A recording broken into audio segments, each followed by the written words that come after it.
let's settle in and have a really good, let's mix it up here. Let's have a real session. I'm excited about this. I'm Paul Alivisatos. I'm one of the presidents that's going to be on the panel here. And in fact, if you're wondering, because we have a little table of presidents here, it was not a therapy session. We actually just had a really great discussion about some of the issues that we're all grappling with in a really wonderful way. So I'm Paul Alivisatos. I'm president of the University of Chicago, and I'm going to make a few kind of setting the table remarks, and then we're going to launch into this panel, which is, I think it's going to be really interesting and fun.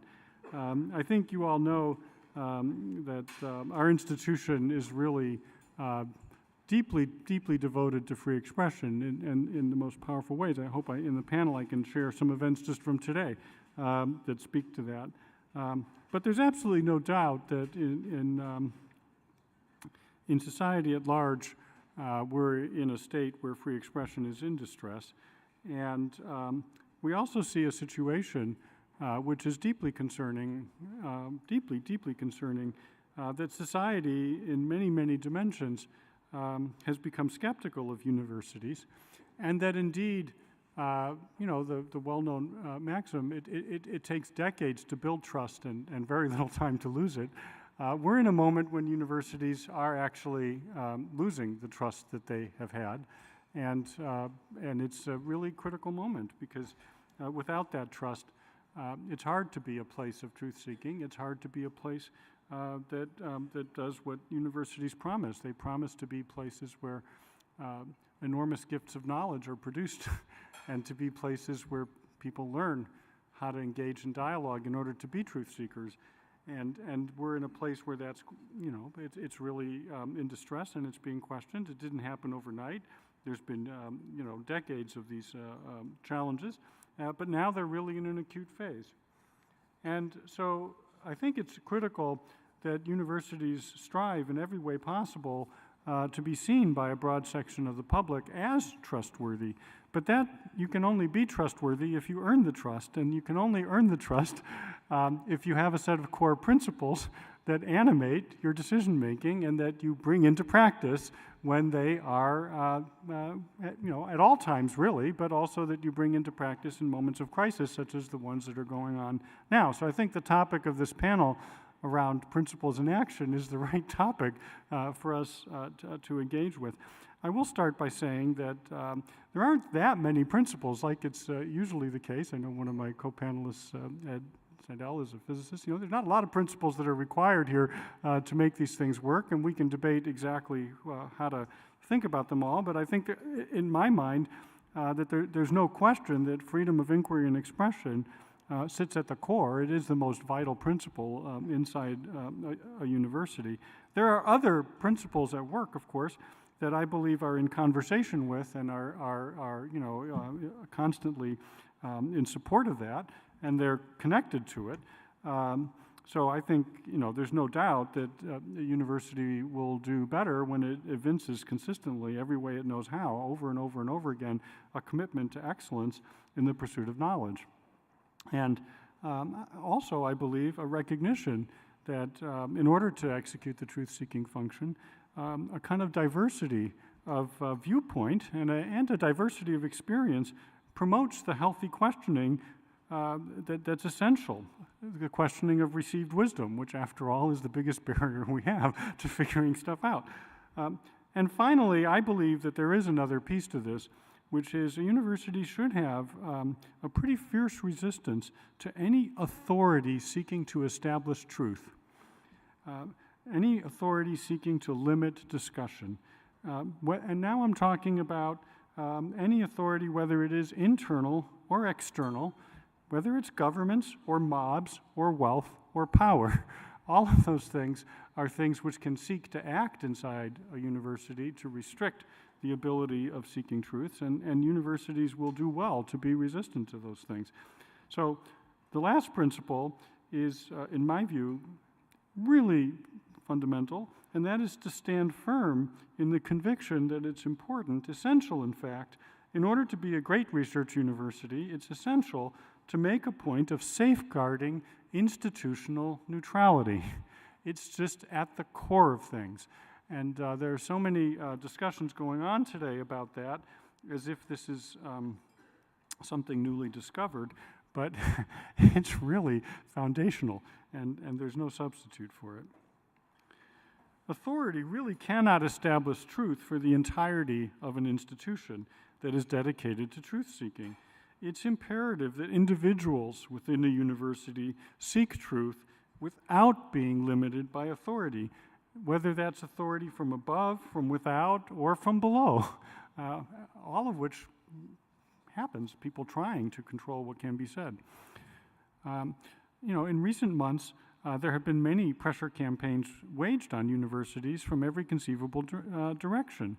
And I see a great need for those who love universities to really park on this issue of this inflection point and struggle with it so that we can improve things for all of our institutions. Our long-term health depends upon us being able to exert influence on a very public crisis, to restore trust in our universities through adherence and good practice of those core principles.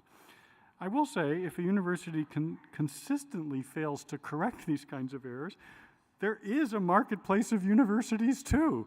And universities that act according to principle and in concert to correct mistakes will, over time, gain more trust. And of course, it won't take much to lose it. So we have to really work on that very hard. I will say that there is another component, which I think we'll have a chance to talk about here, which I think is a really important piece of this, and that is, how is it that if universities have made a mistake, how do they find ways of correcting themselves? What are the processes for doing that, and how do they work? I think we should interrogate that, because it's pretty clear that there have been mistakes, and to correct those is something that has to be struggled with. And I'm very skeptical of efforts to kind of come in and control those things, but I think it's a topic for a struggle inside of a university to have its ways for doing that are genuine and that are real. So I hope that gives a little bit of a feel for what's at stake here and how important this topic is. And so now I'd like to turn it over to our moderator, Tony Banout, who, thank you, had a wonderful time here at the Heterodox Academy, and then somehow we managed to snag him to become the executive director of our new University of Chicago Forum for Free Inquiry and Expression. So Tony, I'll turn it over to you.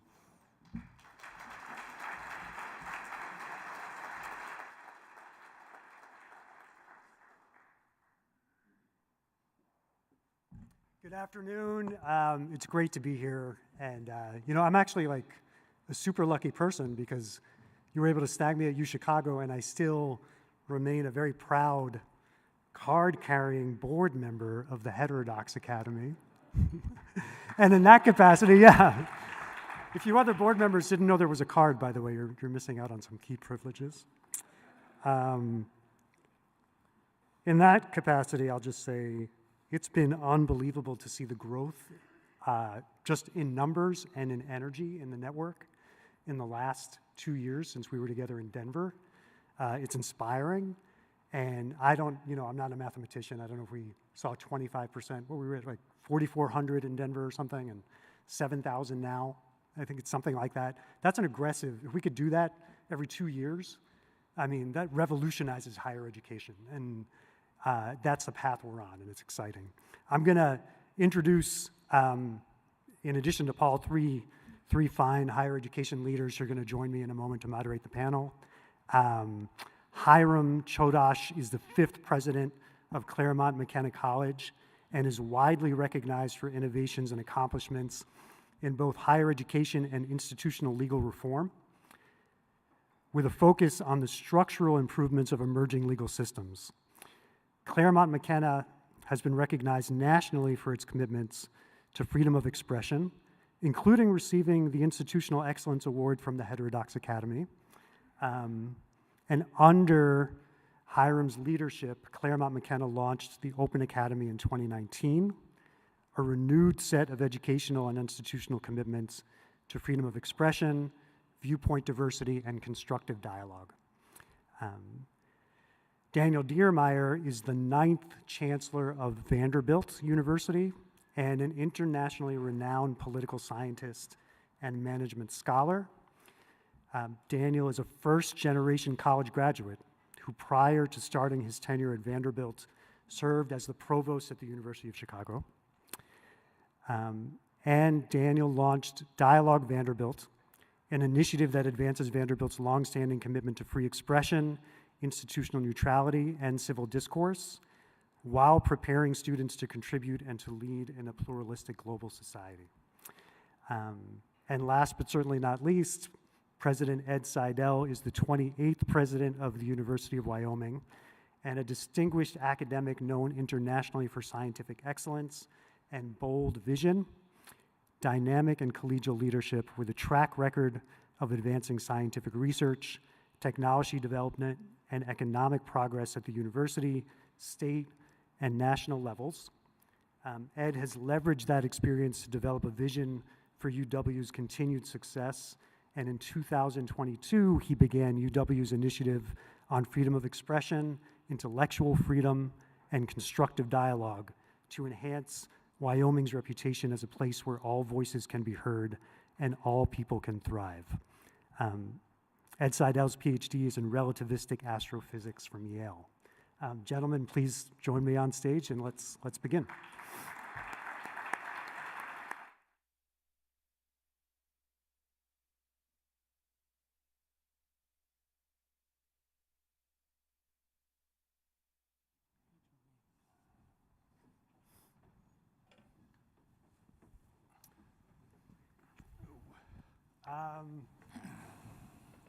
It's not been an easy year to be a university or college president.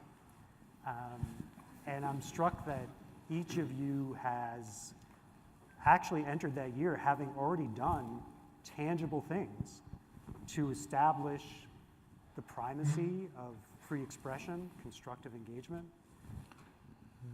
As you look back on the year, what worked well and what did you learn? And maybe we'll begin from Daniel and work our way over back to Paul. Yeah, well, first of all, thanks for having me. I was at my first Heterodox Academy meeting, oh, good Lord, six or 7 years ago, I think, when I was still provost at the University of Chicago, which was in New York, and it's just wonderful to see the growth and so many of you here. I think you mentioned already, we have been very clear about the principles that will guide our decision-making when it comes to free expression at Vanderbilt. There is the first one, we call that open forum, which is, classic kind of free expression principles, similar to what's University of Chicago had in the Stone Report, for example. The second one is our commitment to institutional neutrality. Again, given my further time at the University of Chicago, the Calvin Report, of course, is the document that has expressed that, I think, the rationale for that most clearly. And then the third thing, which is at Vanderbilt, an important part of our culture, which we call civil discourse, which is about really treating each other with respect, using arguments and reasoning. And our students, when they arrive on campus, they sign actually something that's called a community creed, which emphasizes those values, just like when they do their honor code as well. So it's an important part of who we are. These are not new principles. We've had them for decades, so they go back to the 5th Chancellor at Vanderbilt, Alexander Hurd. We only had 9 chancellors on a 151-year history, so people tend to stick around for a while. The key thing, I think, was for us is to clearly communicate these principles and then act accordingly. That was the most important thing. And for example, we had, like at many campuses, we had a fairly small but fairly radical group asking for a divestment, but also like boycotting of businesses that had any ties to Israel. And in line with our institutional neutrality principles, we made already clear in December that that's inconsistent with those principles. Tennessee actually has a law that makes this illegal as well, so it was kind of an interesting dimension added to that. And then when there was the attempt to push against that, we acted accordingly.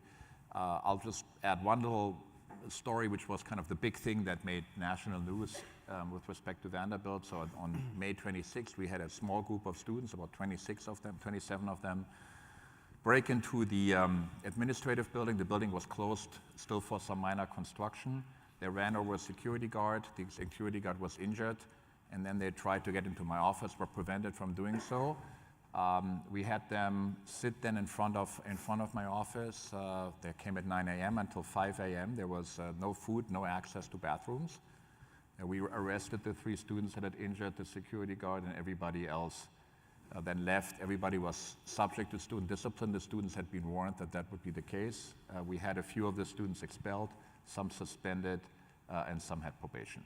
That was all done in a fairly short time period using our standard disciplinary process. Not everybody, of course, was in support of that. So we had all sorts of discussions, and happy to go into that in detail. But it was very important for us that we're clear about what the principles are. We had, for months, our students did a great job discussing, protesting. We had actually the same week when this happened. Earlier, we had the Israeli ambassador and the former prime minister of the Palestinian Authority on campus. We had a Passover Seder celebrated by 800 members of our community. So this has worked really well. Our community has done great, but we had a small group of students that tried to push the envelope, that tried to violate our principles, and then we acted accordingly with utilizing the student disciplinary process as we always would.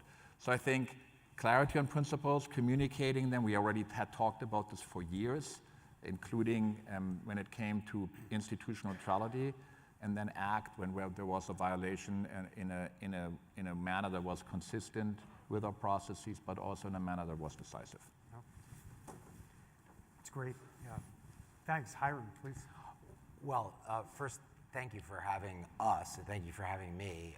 I'm in tremendous debt to Heterodox. 5 years ago, the Institutional Excellence Award and Jonathan Haidt gave us a tremendous amount of confidence and courage in building out a series of programs. I agree entirely with Daniel that principles, policy, self-enforcement have been critical.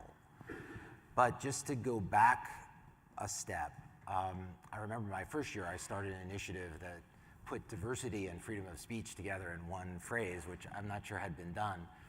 But 6 years ago, we also had a barricaded building, and in that instance, after a 4-week judicial process, suspended 5 students. And I'm not sure other universities had suspended students for that kind of disruption before, or else they hadn't published it.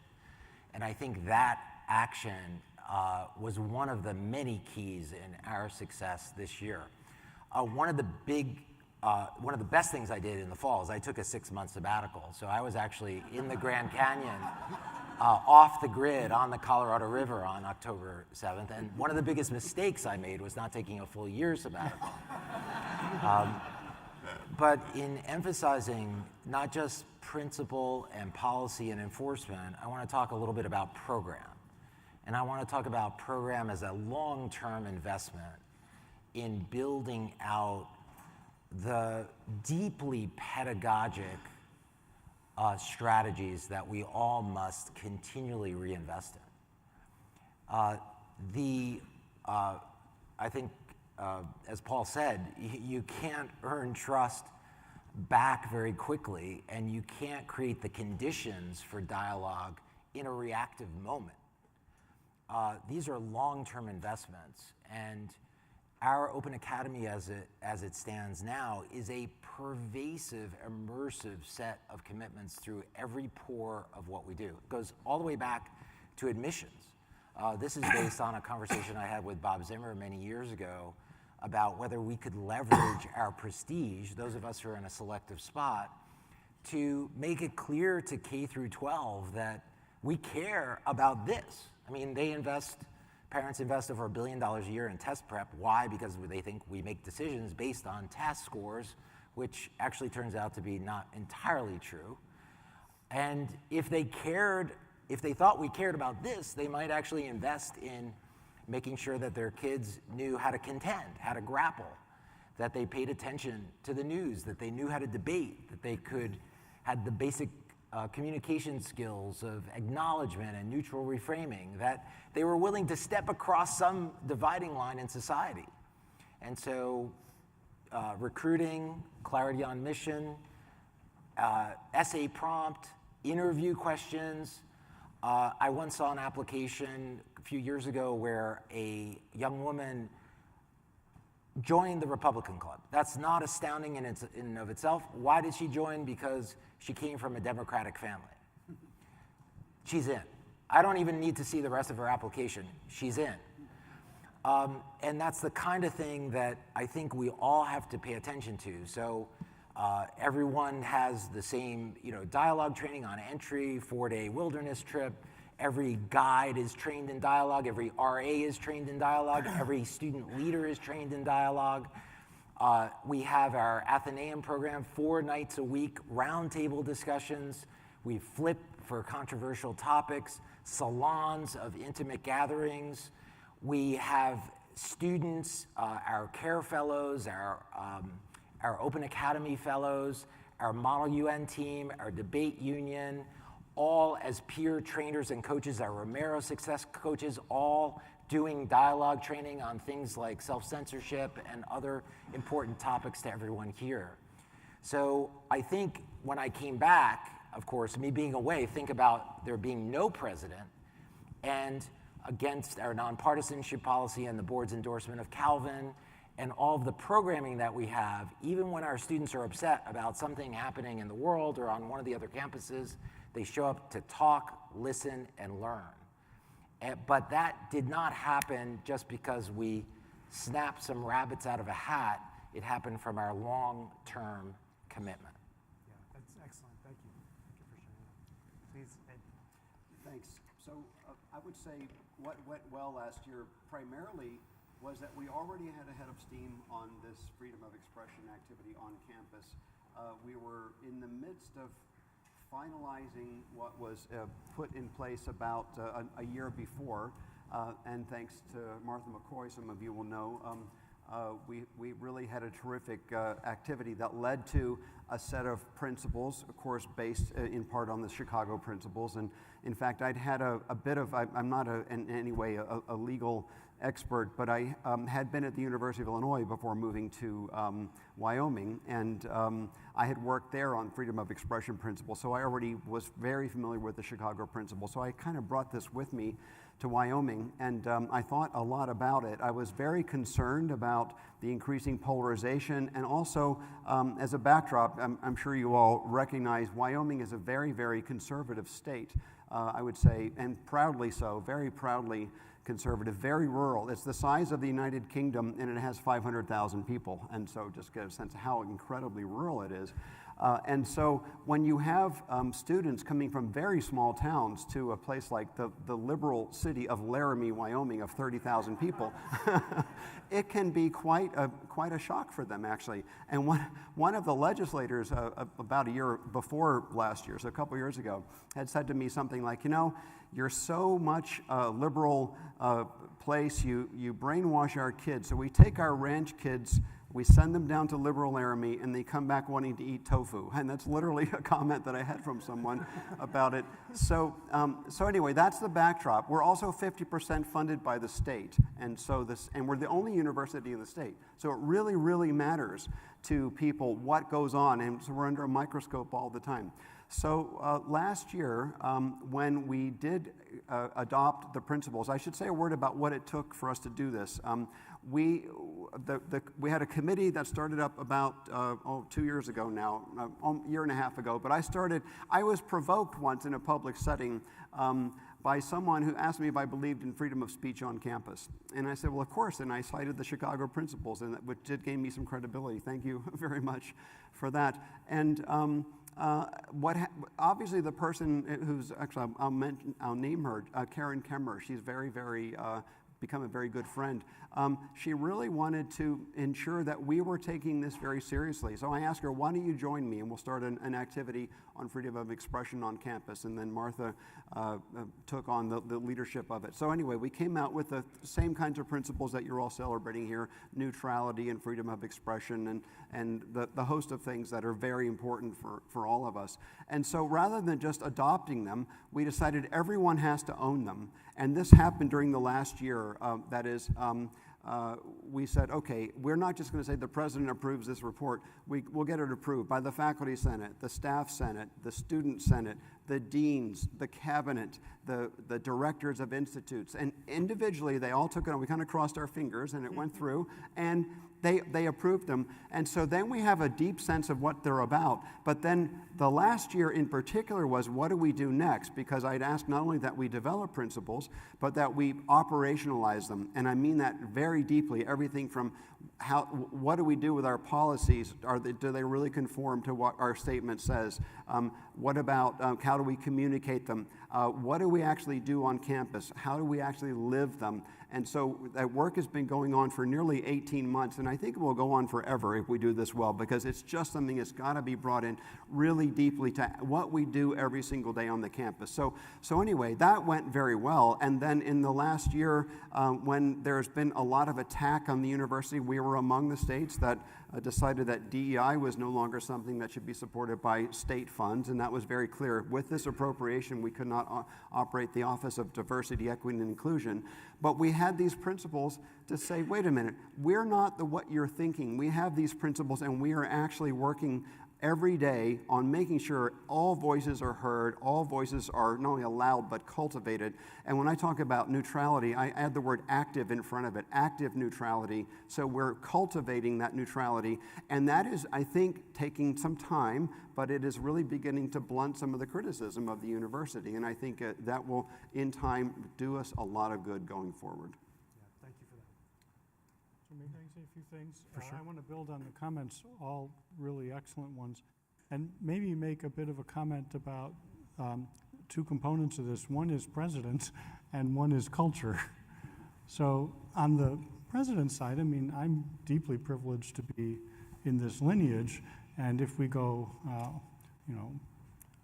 all the way back to William Rainey Harper, one of his earliest speeches to the faculty was free expression at the university. And if you read that, you'll see that everything that we just said was in there.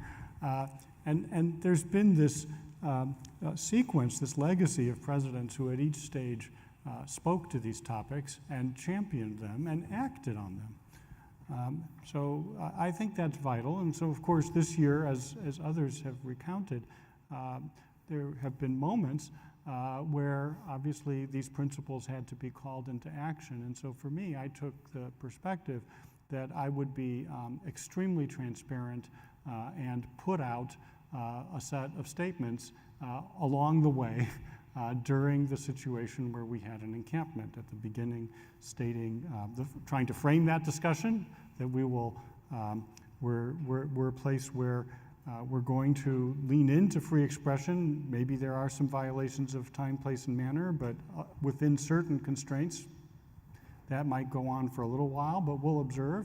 And then that if that's disruptive, if that's denying the rights of others, if that's monopolizing spaces in ways that are not right, and so on, we will ultimately end it. So we did that.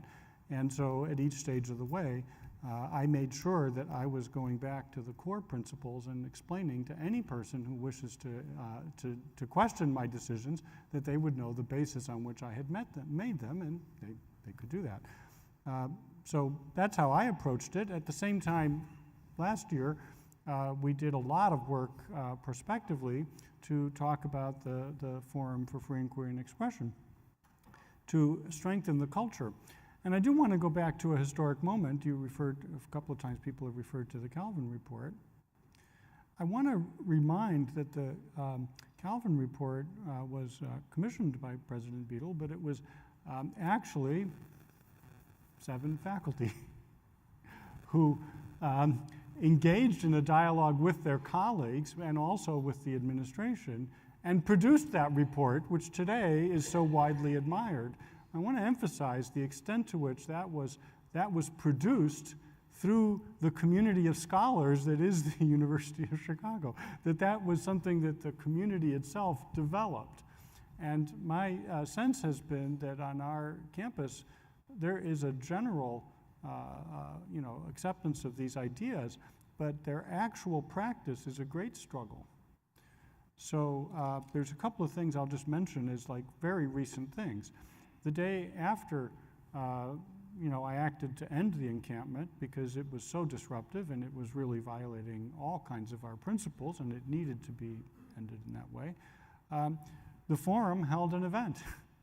And it was, basically, did Alivisatos get this right or not? It was come and debate the encampment. And it was attended by, a very large number of faculty. How many? 200? North of 200. North of 200 faculty came to that the next day, and they had this dialogue. And they, afterwards, for whatever such surveys are worth, almost to a person, they reported understanding the point of view of the other person that had been, on the campus at the same time, but perhaps perceiving these things differently. So I think that we need more of those kinds of situations. The other thing I'm happy to report is that today we had our Council of the Senate, so we have a faculty senate. There are 50 members who represent it. There's a smaller committee that we meet with regularly, but there's the council itself. And the council wished to engage in a dialogue with us about these events. And so we had a thoughtful, serious meeting in which different points of view were expressed, in which there were many ideas presented for ways in which we can become a better practicing organization of free expression. And I thought that it was an example of a culture that struggles to do this, that accepts that it's not always easy, but that is committed to doing that on a constant basis. And so, I think these different pieces have to reinforce each other. You need the leadership to take these positions and to be very clear about them.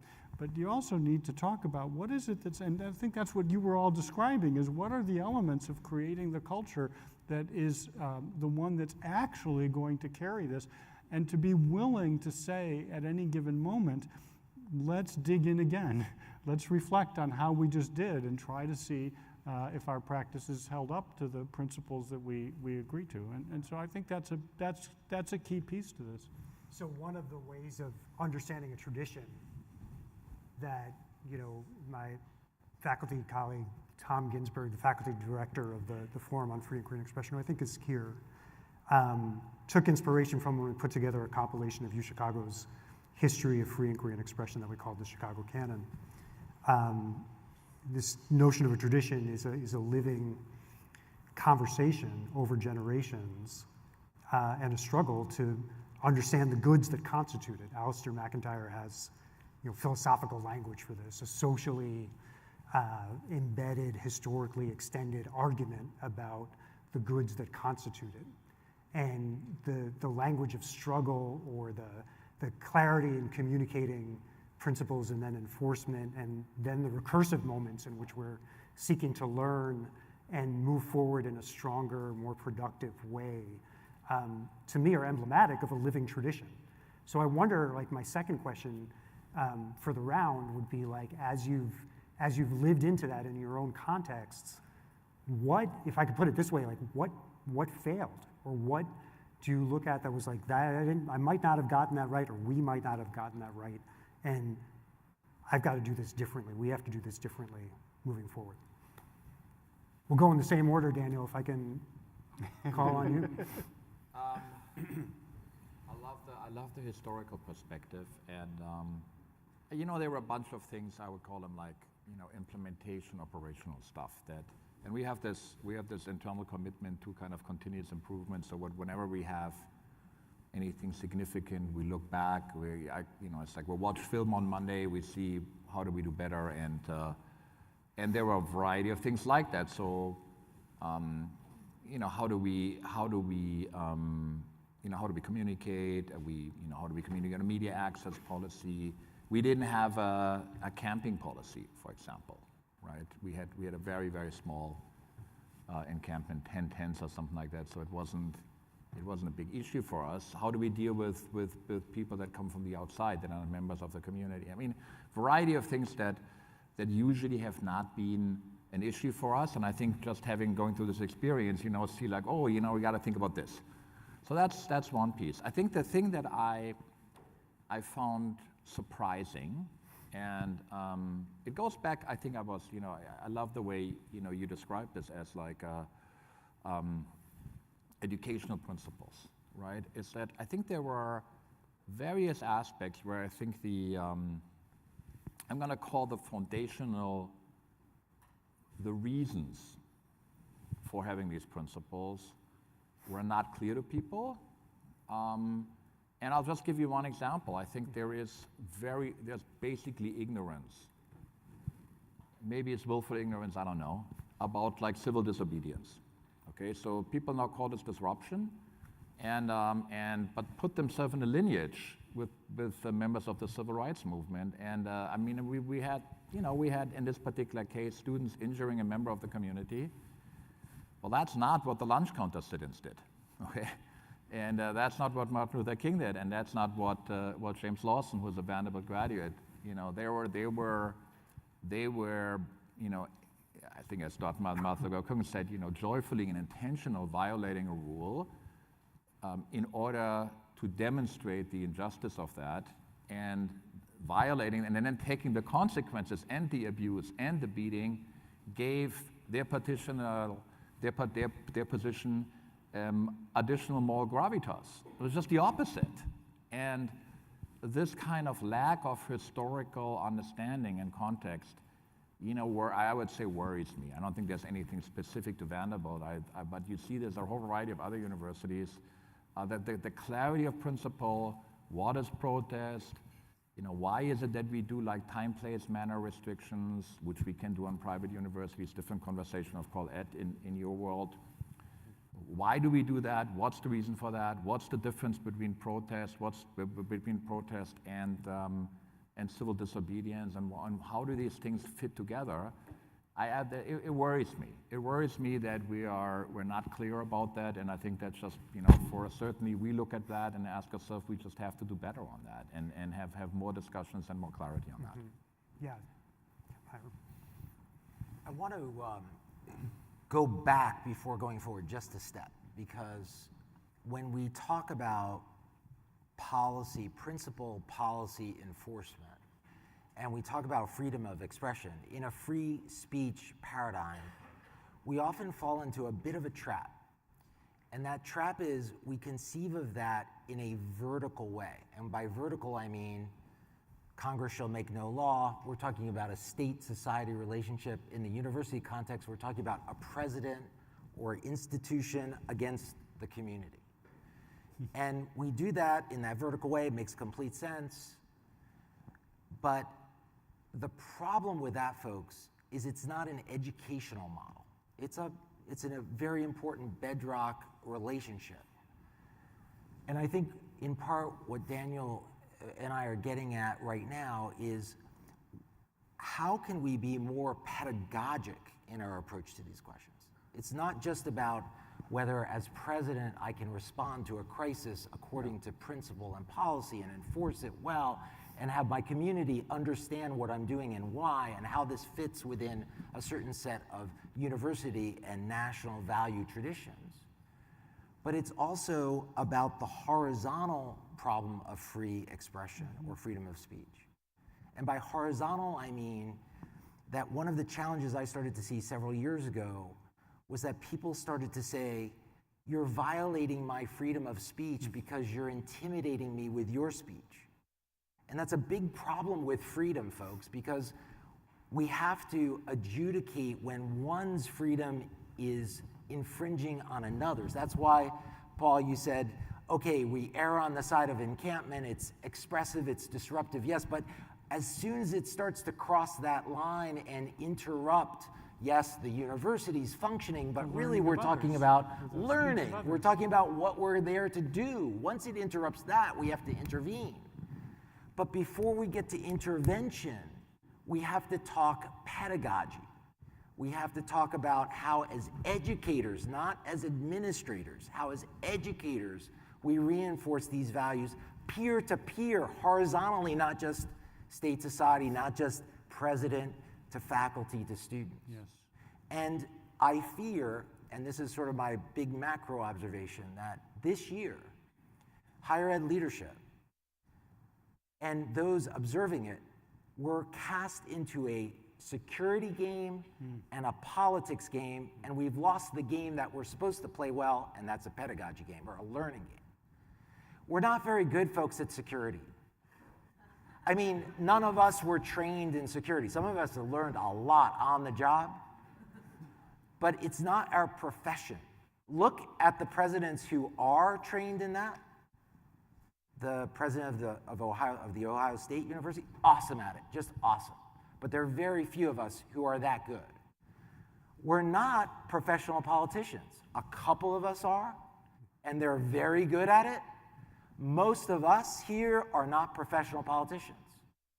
And it's one of the reasons that I think the congressional testimony was such a disaster. One of the reasons is that our peers were in a political forum and were to some extent responding as if they were in a court or maybe back home, but I'm not so sure.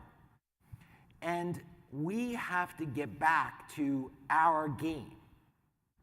And we have to use our game, the ability to ask really provocative, reflective, reverse projection questions back to our interrogators. Where were you? What was your position during Charlottesville 2020 and so forth? And I think that's a shared challenge, maybe even a shared failure on our part that is understandable because we're reacting to the moment, we're reacting to the crisis, but we have to use our temperament and our belief in the human capacity to learn and transcend to get back to what we do best. Thank you.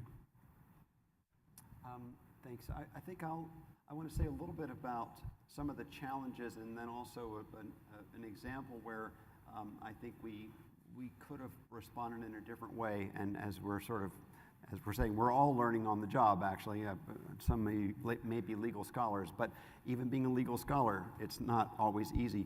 You see, I've been reading a lot of books on this over the last year. You see cases where one judge rules another way, it's overturned, and it's overturned again, and so on. So these things have a lot of subtlety in them. But anyway, the amount of work that we have to do to really have more than a set of principles that sit on a shelf, but actually live by them is extraordinary. And I've just been struck by it. So for example, people do not like that there can be hate speech. And in fact, there are, so we're now going through all of our regulations to make sure, do we actually, in our own regulations, do we have problems in what the nice intents might be to have civil discourse, but you can't go too far in that. You really have to allow things to be said that are uncomfortable, that really make people angry sometimes. It's what happens. It's what you want to do if you really have true freedom of expression and then have people learn.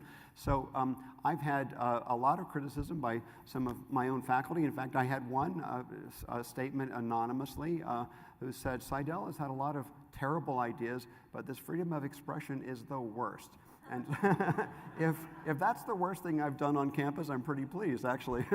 but it just goes to show somehow how deep people's feelings are about these things. And so the principles have got to really be taken in and then have to be understood in the context of what we actually do on campus. So that's just one example. So we will just continue to do all of that work. I have a couple of examples of things we might have done differently. One of them I'll say was, some of you, if you're following the news, you may know we have a trans student in a sorority. About a year and a half ago, as we were already started on this freedom of expression activity, but it wasn't fully baked yet. We did have an incident where someone misgendered this student at a table that they were provided in the student union where the student actually worked. And so it was an issue that we thought a lot about. We had to make an instant decision. So our decision ultimately was to ban this person from tabling in the union for a year. Now, that wasn't saying that they couldn't go outside the building or in Prexy's pasture, which is a nice little, the quad basically, and say the same things, but we thought that was a privilege and it violated our policies on student harassment. So long story short, this is challenged in courts, and the judge came back and said that we as a university had violated this person's First Amendment rights. So here I am talking about freedom of expression, and I've actually been challenged for actually violating someone's First Amendment rights. And so I very much respected the ruling. We were disappointed in the way it played out because we're trying to support our students and protect our students. So there's clearly a gray area in there, but I think I've definitely learned about how we want to make sure that our policies are actually written so that we can make the right kinds of decisions that are backed by our principles. And just one example where I think I've learned something in there. At the same time, I do think it's a gray area, but we're going to think very carefully how we word our regulations going forward. Yeah, I'll just note quickly, if I may, and I think Hiram hinted at this a moment ago, like you're navigating something different by running a large public campus in which the First Amendment actually does govern decisions you make and don't make. And I think this particular incident is a fine example of how the rubber meets the road. Exactly. On a question like that. Right. Maybe, well, I'll hold, I have other comments for later, but well, just on the public institution, of course, we have public money that's very, very highly scrutinized by our legislature, and we have to be very thoughtful about it. So without overdoing it, we, in some cases, will use private money to support activities that we think are important for the campus that maybe part of the state is thinking, okay, I'm not sure I agree with that, but they will respect the idea that we're using private money. Yeah.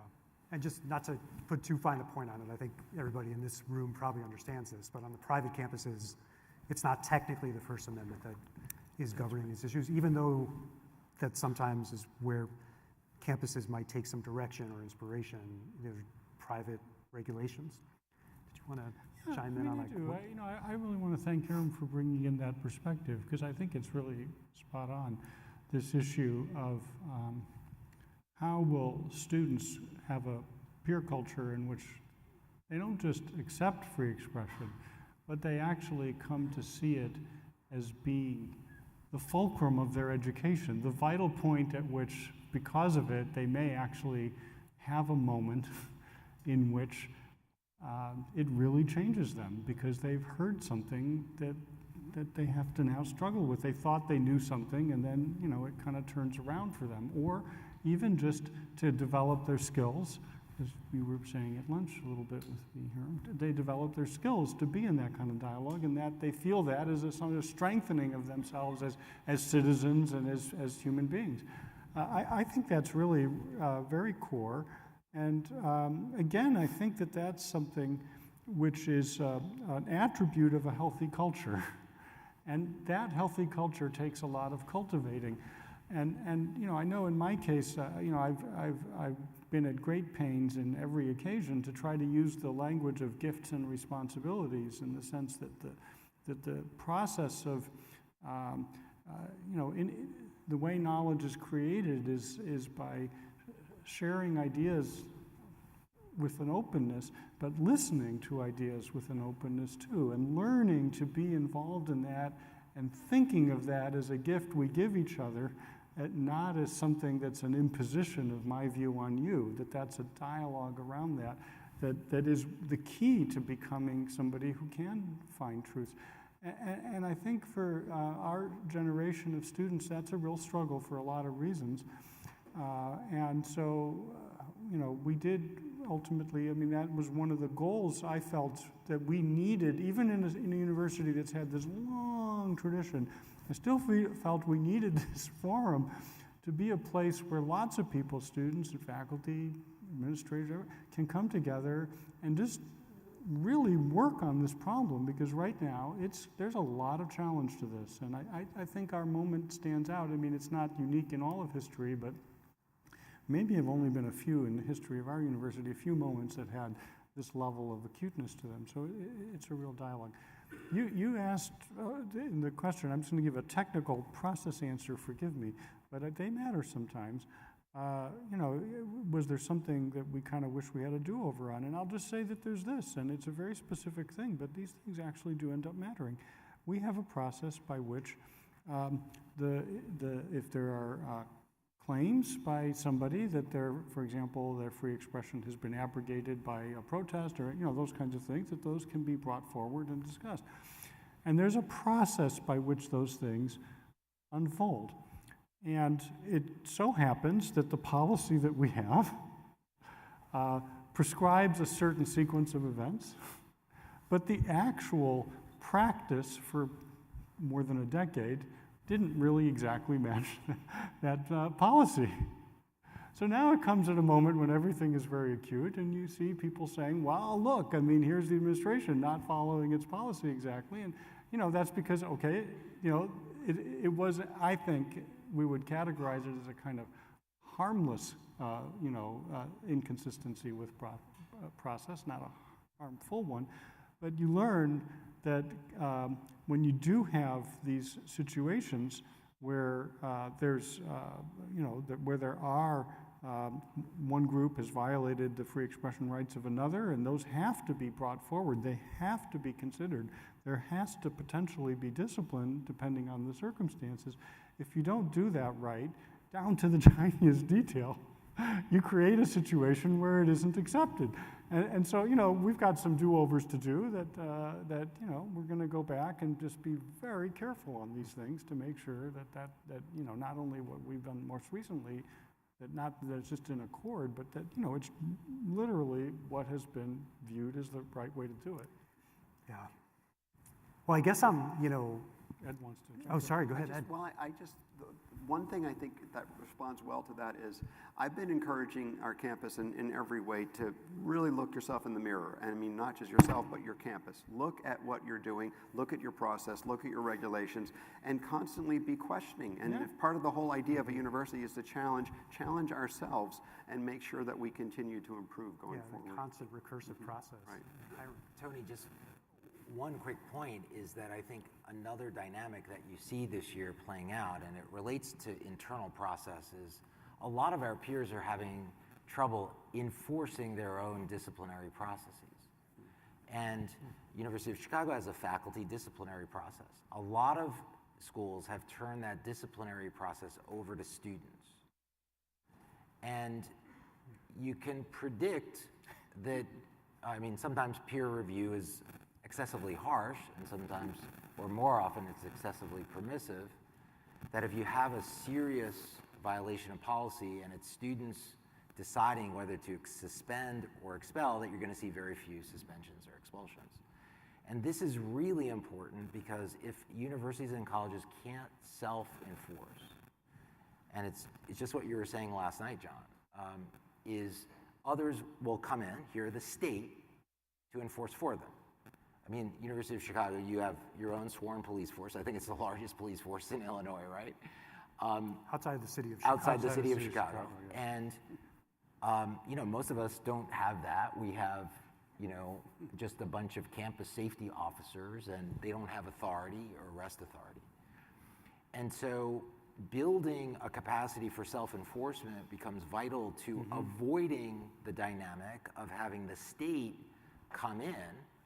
And we all see the costs of the necessity to do that in these extreme crises, because it does further break down the social trust and the psychological security that a lot of people in the community have, especially when things go a bit wrong at those events. Yeah. Can I add? Yeah, I want to please just add one comment to what was just said. So I think this is one problem is that you have principles and then they're not being enforced. Right? I think the other problem, and of course these two things can reinforce each other, is your principles are muddy. They're not clear. Yeah. And you know, like I think we're on the stage here, and I think maybe that's why we're invited. I don't know, but we've been very vocal and very clear about, you know, some of these principles. And I'll just pick one.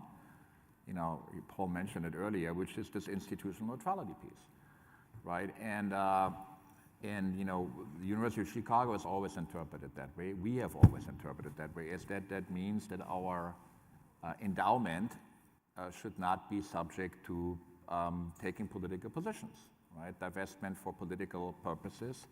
And there's we're like 4 or 5 universities that have that clarity, and the rest don't. And you look at some of the policies there, and they have something like this, right? There's university, the endowment should not be used to this unless in very egregious cases. And of course, you're going to drive a truck through that, right? And of course, you've done it then, a couple of times. And now, what do you do in this particular case? So, absolutely could not agree more. And it's really both things. Have clear principles, and then have the courage to live by them. And also, on the way you interpret that and influence that, you're going to learn. You're going to find gaps and stuff and that's just the way the world works, and that's okay. But I think the lack of clarity of some of these principles, I think, is worrisome. I mean, I'm very happy that Harvard is now moving into the direction of institutional neutrality. They don't call it that, God knows why, but it's something, some semantics there that's fine. But they're not talking about divestment, which is the very core of the conflict right now, which of course is what the student by the pro-Palestinian activists are asking for, and at the core of the BDS movement. So that type of thing is not, I think, I don't want to beat up Harvard. I'm very happy that they're moving in that direction, but now what about this? And there's a whole gallery of universities that don't have that. Yeah, Yeah, well, Paul wants to and- jump in. Well, and then I let's do. roll I mean, I think I agree with you completely about everything you just said. But I do want to also just push on this topic of institutional neutrality, which really is, I think, it's so central. And it's possible, of course, to have a nominal institutional neutrality policy, but to have exceptions and say, for this or that reason, you can go ahead and make statements. I think there's justification under extremely limited circumstances that maybe such a thing could happen. But I think it's very important to remember that even one statement alters the pattern or the discussion Forever. It can be for decades, actually. Yeah. Even just one statement can alter the discussion for decades and creates pressures that are just unimagiable to continue to make statements, because okay, you did it over here. How could you not do it? Are you really saying you value this more than you value? And then you can see that what happens is when even the smallest exceptions are made, pretty soon there's this cascading, and I think we all know that as a consequence of that, it profoundly limits the range of opinion that is able to be exerted on the campus. And so I think this issue is, as we think about the higher education landscape and the fact that there are these movements in this direction, it's going to be really important to really dig in and really do it, and not just assert that it's being done, because they're not the same thing at all. So we have about a half hour left, and I'm going to suggest we open it up to the floor for Q&A and discussion shortly. I have one more thing to say, because I think the institutional neutrality thing is just, it's so topical, hot, relevant right now.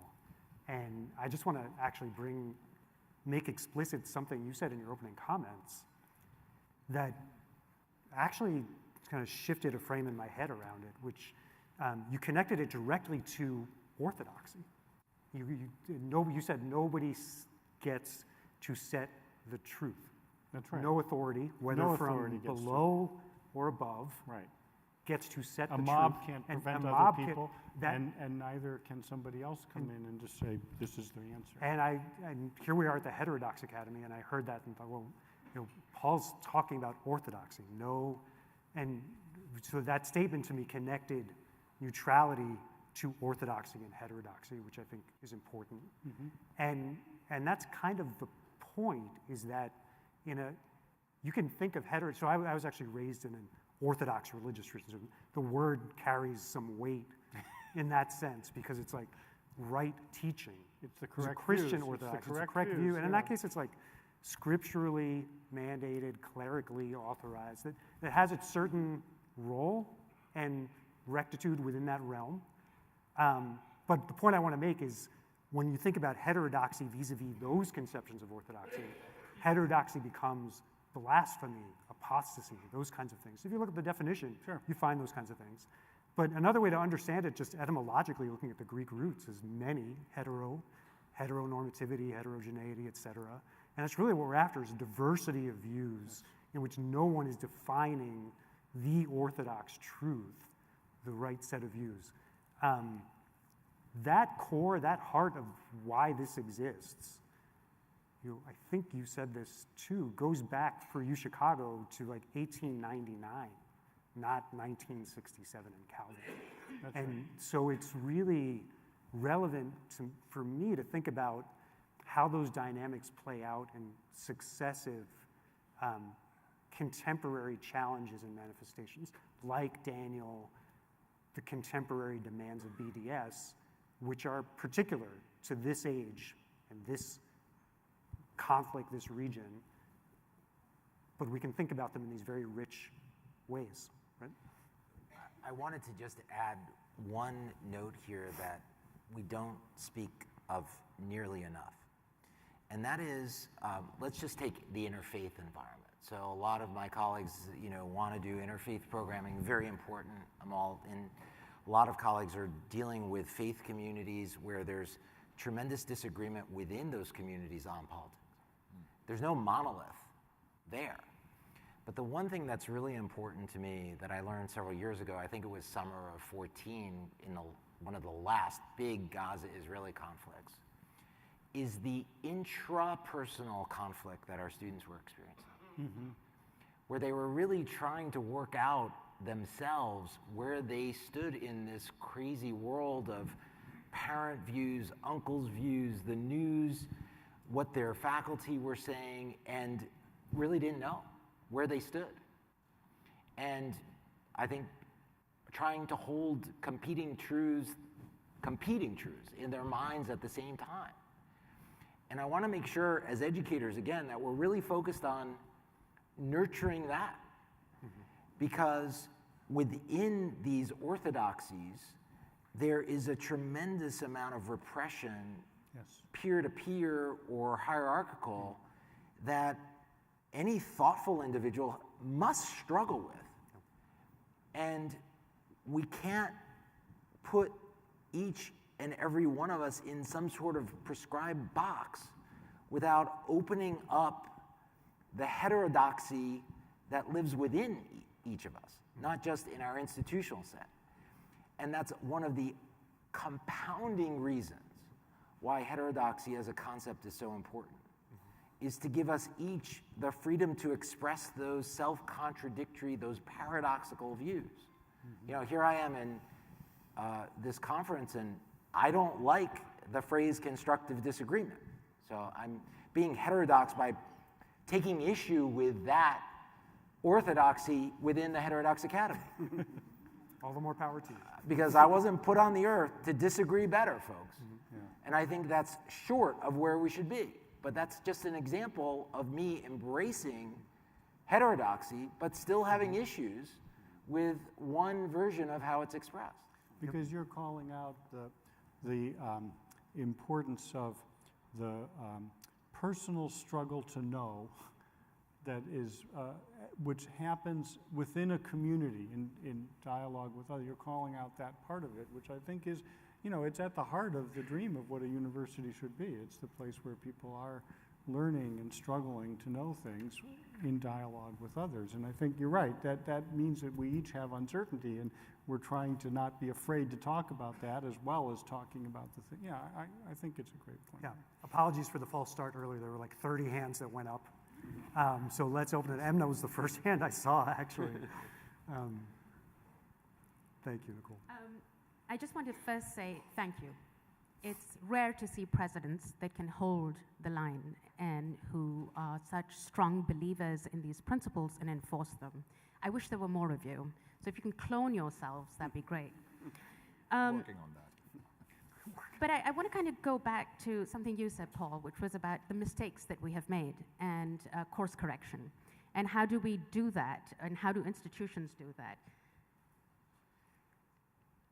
To my mind, we have included a value on campus which, in the way that it's articulated, is in conflict with what we're trying to do, which is the value of inclusion. Now, don't get me wrong, I'm not anti-inclusion, but I'm saying that the ways we've talked about it on campuses has been extremely detrimental to Yes. the mission of higher education. Yes. And that is something that the right has latched onto Yes. and is become the source of these problems Yeah. So Yeah. my first question is, what can presidents do to Yeah. signal that they recognize that as a mistake and change the conversation on campus? Yeah. So look, I mean, I think there's, and we've seen recently, Ed, you gave a perfectly good example, which came from above, essentially, right? The legislature telling you how it's going to work. I think it's much better if a university community reaches that conclusion on its own. And so I think that, for example, on let's say that there's a set of policies related to diversity that have just gone off. They had maybe a good intention, but they went someplace bad. I think a university needs to be willing to struggle with that. And the struggle with it is, in fact, to do something like what Calvin was and go back and really have, really get into it and have that dialogue and not be afraid to do it. And I mean, that is being a self-correcting community. It's a hard thing to do, but if you really want to have a place that's truth-seeking, you have to try and do that. You have to actually do it. And so, that's, I guess, my answer is that I think this is something where if we're hoping that there's some external force that's going to come in and impose all of this stuff, I think we've lost the game. I mean, this has to come from the open, candid dialogue around, is this policy working? Is it actually, are we seeing compelled speech? Who wants compelled speech? I mean, really? If we can't have that dialogue, then we can't fix things. And obviously, there's all kinds of stuff. Different institutions have different policies. They do things in different ways. But if any of those institutions is unwilling to have that, and there's somebody who just says, well, this is the only way that it can be, you're in a lot of trouble at that point. Well, I think we are. But my second question is about the anti-Semitism definition that the International Holocaust Remembrance Alliance, that definition, and the idea that that's going to somehow become law undermines the very principles that institutions stand for. So this would be a time that I think the Calvin report would say that institutions can make a statement. And is there any thought being given to coming out before any kind of legislation comes and saying these are antithetical to the mission of what we do? Is that something that you as presidents are thinking about? Yeah, I can speak to that. So we had, right before the holidays, I got like 2 letters, one from a kind of pro-Palestinian alumni group, one from a kind of pro-Israeli group, and one of them wanted to have us to denounce Israel as, being guilty of genocide and divest. The other one wanted us to adopt the IHRA definition. And we basically said, both of them are inconsistent with institutional neutrality. And, I talked about that, I spoke about it publicly. And when you talk to your faculty, of course, right, we have this is like the biggest irony of them all, right? But we've had a very successful class that our faculty started 2 years ago on the history of anti-Semitism. Very successful, really worked well during the fall. They were very tough conversation with very good, faculty member did a phenomenal job. And then he told me, well, if we're adopting that policy, well, what's the class about? Reading that policy and we're done? And I mean, there are people that study the concept of anti-Semitism and the history. That's their scholarship, and in a class like that, that's what we're exploring. So I find this very problematic. And then there's a whole other question of what do you do with incidents and so forth. You know, that's the kind of the policy point. That's not the educational and the academic part. But I think that's very problematic, and I think the way you described it is just spot on. Yeah, there are many more hands, but if somebody wants to jump in on this, please, Ed. Yeah, I just would jump in. I'm going to go back to the first question about DEI. It's true that the legislature told us that we couldn't spend public funds on the Office of DEI.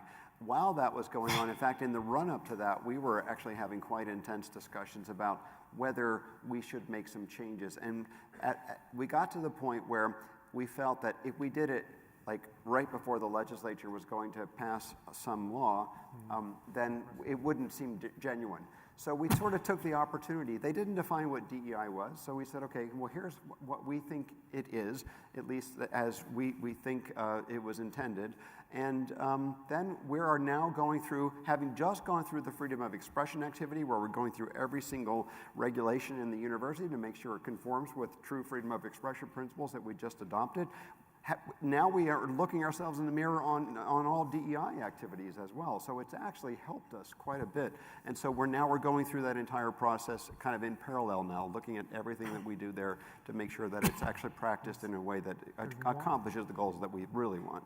Again, just to reinforce, You got us all going. to reinforce my thesis, these words themselves become political signals.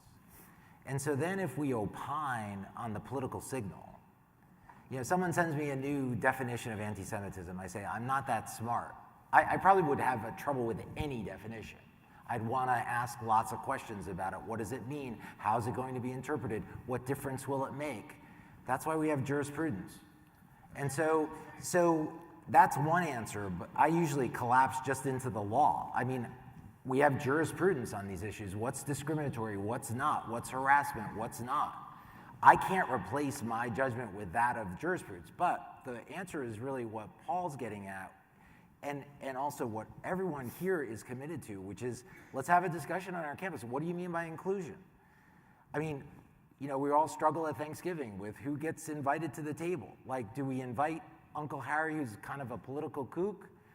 And if we invite him, do we shut down discussion on politics? Both non-inclusive, right? If we exclude Harry, or if we invite him and then we're not speaking freely, violated all the principles we're talking about here. So let's have that discussion. You know, and I think, just to add one more piece to this, which is probably unwise to do, but I think part of the context of this is the sense that, and I think probably pretty good data to support it, that by and large, universities. Diversity of viewpoint is not where it probably ought to be. And so that creates an environment where the sense is then there's built-in biases all over the place. And in that context, all of the things of how to behave as an institution culturally and through leadership and so on become magnified 1,000 times, because if you have to really go the extra mile to make sure that all different voices are being heard. And so, it's not been a part of our discussion here, but I think it is I think we should also, as universities, be willing to discuss the issue of, is there a diversity of viewpoint on campuses or not? And there are many answers to that. Some of them relate to the fact that actually the diversity of experience that's been increased, people coming from many different backgrounds, has added a lot of voices to the campus that, maybe hadn't been there, and their absence was really biasing dialogue in ways that were not good. There are other kinds of biases, political bias, all kinds that are going on. And I think we'll be resistant to these issues of saying, well, we're going to come in and tell you what definitions you should be using if we actually have achieved both free expression and some real genuine diversity in the full, good, powerful sense of people from different experiences and different viewpoints being there. And that's a struggle. Universities are struggling. There's been a long period where this has been evolving. And so I think we need to be willing to talk about that on the campus. Mm-hmm. Yeah, let's get to some more questions. There are many. I can't actually see the mic runners. I just see many hands. Hi. This question is for Ed of Wyoming, but I'd be curious what anyone else has to say about it. I was very surprised to hear that a student who used sex-based language, sex-based pronouns, was kicked out of the dining hall for a year, if that's how I understand it. And I was wondering how you came to that conclusion that that was the appropriate response, and then what you learned from the overturn of that decision and the overturning of it. And in general, since you have this, I'm going to use some sex-based language, so just prepare yourself. This male person identifying as a woman, wanting to be part of the sorority, and how you balance the needs of this small minority with a unique belief system versus the needs of the females in the sorority. And I'd love to hear from any of you about that, but specifically about the situation in Wyoming. Was that addressed to Wyoming? Okay. Yes. That came to you. No, I'm happy to, more or less happy to answer that. I'll just say that to be a little bit more clear about what exactly happened, someone from outside the university applied for privileges to have a table in the union and to talk about his freedom of expression, what he had intended, what he thought was good, and as a very religious person, and then misgendered this student who had been, it was under, frankly, a lot of stress in the national limelight for joining a sorority. The sorority sisters, by the way, voted to accept this student as a sister, and so we accept that, and that's their decision. And this is very controversial for some people. And so when we looked at our regulations, and it was a repeated kind of offense, it wasn't the first time, we thought that according to one of our regulations about harassing students, that a possible penalty for this could be that the person could lose tabling privileges. And so we judged, and we did a deep legal analysis of this, that it did cross that line, and so we made that choice. Now, we were very clear that the person who was then banned for 1 year from tabling at the union could speak elsewhere. It was the privilege of having a table in the student union that we withdrew, and for a limited period of time. So that's what happened there. Yeah, if I may ask like a further clarifying question.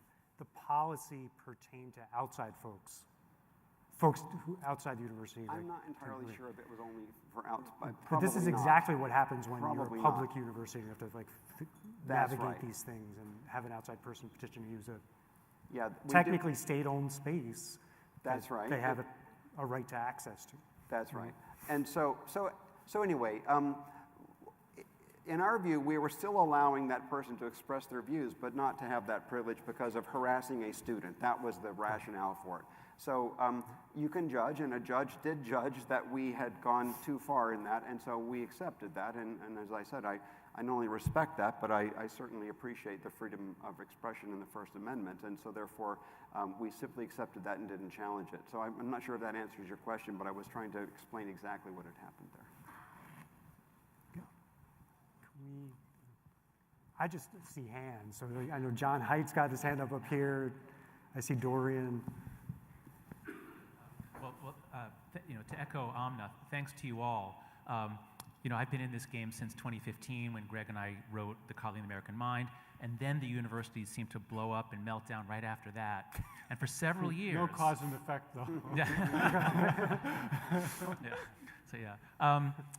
So for several years after that, we kept hearing, where are the adults in the room? Why don't any of these presidents stand up? Why is it that they allow students to shout down speakers? And as far as I know, Hiram, I agree that I was tracking this, and you were the first ones who actually imposed some real consequences. At Middlebury, they imposed fake consequences, but you actually imposed some consequences for shouting people down. So my question is, as a social psychologist, I know that if almost all the presidents were acting the same way, then we can't say, oh, college presidents are weak-willed and it's their fault. Can you help us? I mean, you guys are the adults in the room, and this is just wonderful to see, and I hope the whole country will see this. Can you help us understand what it's like to be in the hot seat? Why is it that most presidents did nothing in the face of really terrible and intimidating behavior for years and years? Maybe I'll start, and then everybody can jump in. I think what's unusual, I think, about this moment, and good to see you again, by the way. I'm seeing you sitting there. Is that you have an issue where you have two sides that feel very passionately about that. And I think what that does, it brings some of these issues in kind of much starker relief than we typically have it, including your point that there is there's a kind of horizontal nature to this, an educational nature that is hugely important, and a cultural aspect to that. The reality is that when on most issues, there's one group that cares very strongly, and nobody else is on the other side. That is 90% of the time the case. And so now, as the president, hopefully supported by your board, my board is awesome, and part of I think I don't want to speak for you, but what we were able to do was in part because we had long discussions with the board about it, and everybody was aligned. But the reality is that you're going to be attacked. You're going to be called names. People may do all sorts of things in order to put pressure on you to change your mind, to flip, and it's hard, because there's nobody on the other side stepping up and supporting you. Your board may be, but it's not really the board to become public about that anyway. They'll do it, in private to support you. That's the problem, I think. And the problem then is that you're all in your own. Nobody wants to get involved. You have to take the heat, and you do this 20 times, and it's hard. And so I think part of this is like a little like an encouragement. You got to support your presidents too. It's not only about criticizing them, right? And it's like there's a sense of like, and I cannot tell you how often when I was provost and I was president, I'll do these things that are hard, and I get this tremendous pushback from a small group of members of the community. I'm going to leave the university open, which one it was, right?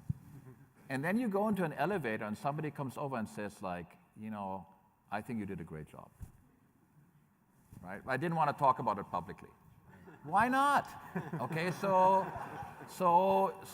I think what we have right now is we have now an experience where both sides are in the game and they're vocal about it. But in most cases, that's not true. And I understand, this is my job, this is our job, this is what the board put us there, to take the heat and to enforce the principles, to live by them. But boy, would it be helpful is to some faculty to publicly say, great that the president is supporting these principles that we all hold so dear. So we need heterodox communities on all the campuses. If the professors stand up and support you, it makes it a lot easier. Support the principals, that was a good job. I just want to, look, of course, we all want sympathy, as presidents, because, it is pretty rough. Not pretty rough, it's very rough. But, look, I think in the end, as Daniel was just saying, these are jobs of service and love to the purposes of a university and to its function in society and a vision of what they are and so on. So they're great privileges also. And I think, at least from everything Daniel said is absolutely true. I think at this point we're counting 60,000 emails roughly in my inbox about these matters just since, I don't know, March something. There's an onslaught, and there are people who run campaigns, and there are people who say very, very bad things about you, and there are people who actually go way past that. And I think we know that from what the public life is like these days, that people can get to very edgy places where they appear to be really threats. So there are lots of those things go on. But what I want to come back to is what makes a place resilient, and how do you get to that? And so I want to say during this period, at least inside our university, we've had I think a very healthy engagement of the board, knowing where it's supposed to be and where it's not, but being thoughtful and really helping. We've had engagement with lots of faculty groups. We've had engagement with students and with alumni and friends. And I think in the end, a resilient university to all these onslaughts will be one where a lot of care over time is given to building up those kinds of scaffoldings that make a community stronger. And so, you know, what you do in a crisis does matter a lot, but, you know, going back to where we started, what you do all the time is really important. You know, you'll be okay in a crisis, no matter how much people say bad things about you, if all that other work has gone well. And so we tend to undervalue that other work, but that's where it's really at, I mean, at some level. I would just say there, as with most things, there's no one set of answers. There are many. Obviously, having a strong board, because you lose your board support, you're gone, right? It's being able to find ways of dealing with sometimes what I call those blindfold cigarette moments where you step in a room and everyone wants to slice your head off, by smiling and shaking your head and taking it all on and posing some questions back. You're the lightning rod. What would you do? Okay, everyone in this room, you've got to decide what to do with the encampments, you know, a few weeks ago. What would you do? And just to, again, be an educator. But there's one more thing that I'll say about this that all of you can help with. Some of you will be on presidential search committees or search committees for deans. And there's usually one question those search committees never ask. I've never been asked the question, and the only time it's come up is when they ask me, what question have we not asked you? And I say, okay, you're thinking about leadership in all the positive things. Yes, very important. We need to move an institution forward. We need to attract financial, reputational, human resources, run a virtuous cycle of impact. Yes, but how do you respond to a crisis? Yeah. And tell me about a crisis to which you've responded. Because this becomes an art and science of itself in leadership. And the more we go through, the stronger we get. So I agree with you. I've had those experiences too. Like, why didn't you speak up? But now I'm used to it. I don't care. Because I know what that dynamic is.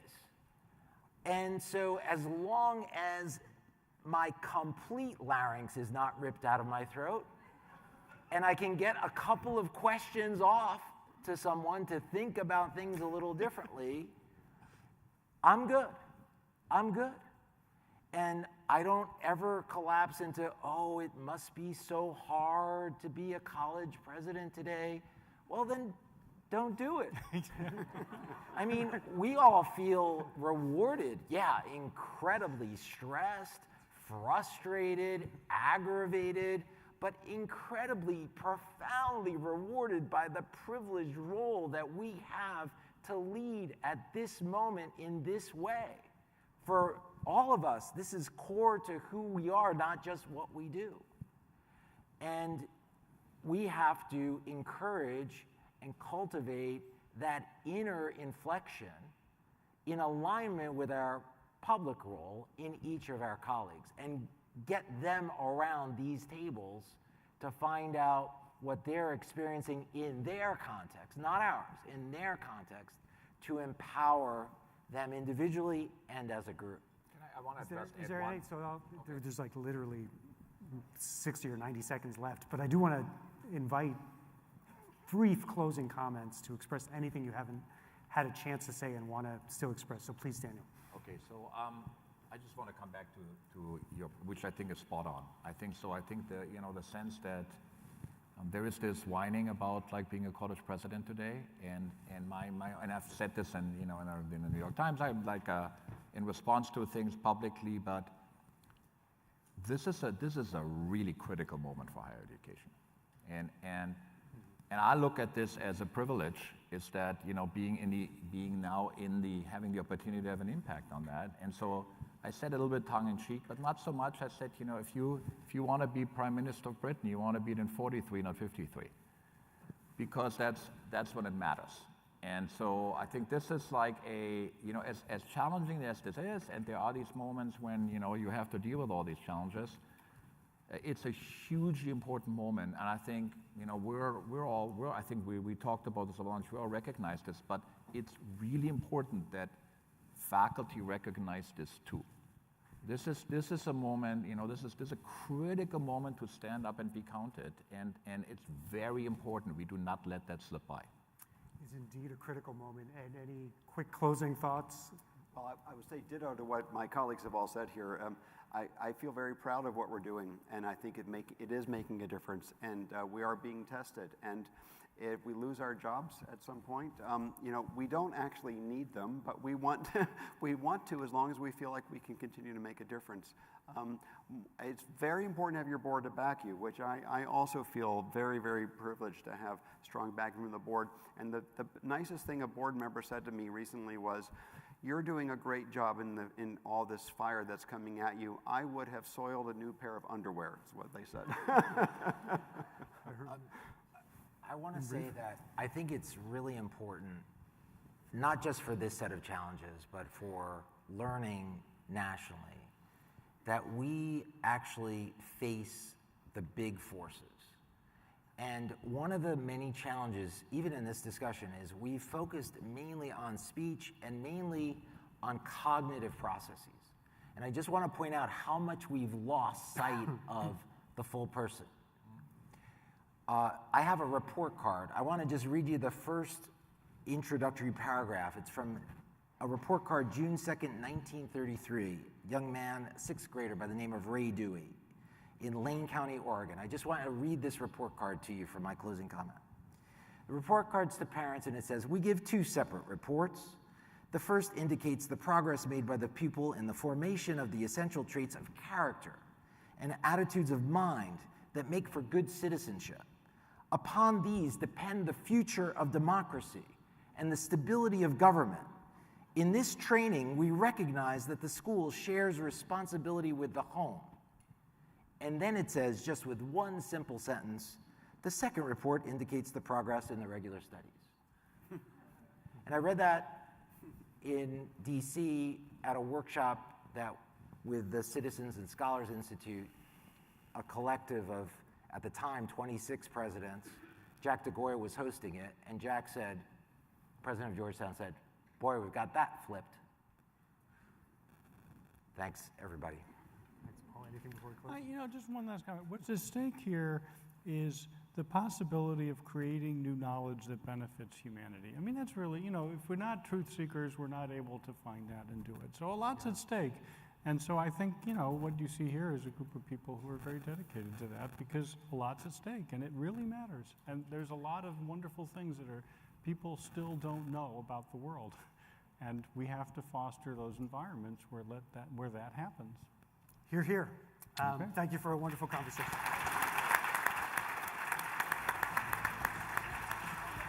Thanks, Tony.